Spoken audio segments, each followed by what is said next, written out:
जीवन को व्यर्थ मत गंवाइए। ये मत सोचिए कि जो मिला है खा पी के चल देना। ये जीवन बड़ा कीमती है, अगर इस बार खो गया तो फिर मिले ना मिले कोई नहीं जानता।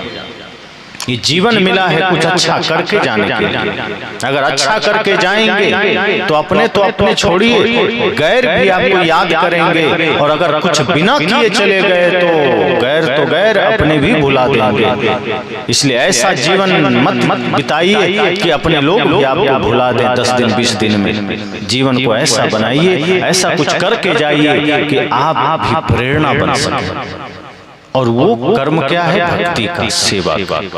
अगर जीवन में सिर्फ भक्ति आ जाए तो जीवन अमर हो जाता है। अमर होने का दूसरा कोई रास्ता नहीं। या तो कोई आदमी बहुत ज्यादा पाप करे तो अमर हो जाता है, जैसे रावण हो गया, पाप करके अमर हो गया, सब नाम जानता। कंस अमर हो गया। वर्तमान में देखिए तो लादेन अमर हो गया, अफजल गुरु अमर हो गया, सब नाम जाता है। कसाब अमर हो गया। पाप किया, दुष्टता किया, अमर हो गए। और या तो इतना बढ़िया काम करिए, इतना पुण्य परोपकार का काम करिए, इतना धर्म का काम करिए कि ये लोग आपको जानने लगे। तो करना क्या है? करना यह है कि यह सोचिए कि मेरा जीवन, मेरी शक्ति, मेरी विद्या, मेरा धन पाप का कारण नहीं बने। ये ठान लीजिए कि मेरी बुद्धि, मेरा बल, मेरी विद्या, मेरा धन विनाश का कारण नहीं बनेगा, पाप का कारण नहीं बनेगा। संकल्प ले लीजिए इस सत्संग में कि जब भी हमारा धन जाएगा वो धर्म के उत्थान में जाएगा, समाज के उत्थान में जाएगा। हमारी विद्या समाज उत्थान में जाएगी, हमारा बल समाज के विकास में जाएगा, राष्ट्र निर्माण में जाएगा। यह कोशिश कीजिए कि आपका जीवन राष्ट्र या समाज के निर्माण में बाधक न बने, सहायक बने। जब हम इस तरह सोच लेंगे तो हमारे किसी कर्म से समाज और राष्ट्र का कोई अहित नहीं होगा। अभी हम ये सोचते ही नहीं, हमारी दृष्टि बहुत संकुचित है, अपने से ज्यादा नहीं सोचते। हर माँ बाप ये सोचते हैं बच्चे को बढ़िया पढ़ा दें, लेकिन अपने माता पिता की हम सेवा कर सके ये हम नहीं सोचते। आपके माता पिता भी आपको बड़े ही भाव से पढ़ाए लिखाए, आपको योग्य बनाए।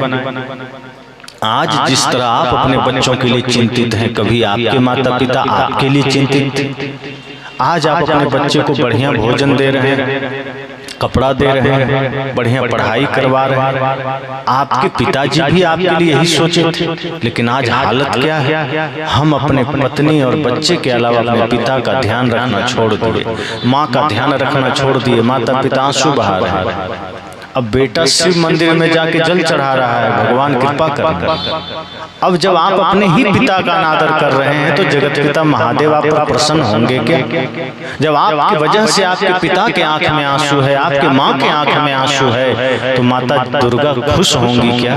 नहीं होंगे। वो खुश तभी होंगे जब आपकी माँ आपसे खुश हो जाए, जब आपके पिता आपसे खुश हो जाए। अगर आपने अपने माता पिता के आंख में आंसू न आने दिया तो समझ जाइए शिव पार्वती सब खुश है। और अगर आपने अपने कर्म से अपने भाई को, अपने पुत्र को, अपने माँ को, अपने पिता को रुला दिया तो कोई भगवान, कोई गुरु खुश नहीं हो सकते। इसलिए मैंने कहा ये जीवन छोटा है, ऐसा काम करके जाइए जो आपको भी सुख शांति दे और आपके वजह से समाज में भी सुख शांति समृद्धि आए। अपने बच्चों को सही संस्कार दीजिए। आप पढ़ा देते लेकिन उसको संस्कार नहीं देते। आप सोचते हैं बेटा IAS बने, IPS बने, अन्य ऊंचे पदों पर चले जाए, पत्रकार बन जाए, इंजीनियर बन जाए, डॉक्टर बन जाए, वकील बन जाए, वैज्ञानिक बन जाए, लेकिन कभी ये सोचते हैं कि बेटा एक अच्छा इंसान बन जाए। आप उसको जो भी बनाना है बनाइए, संतजन कभी रोकते नहीं।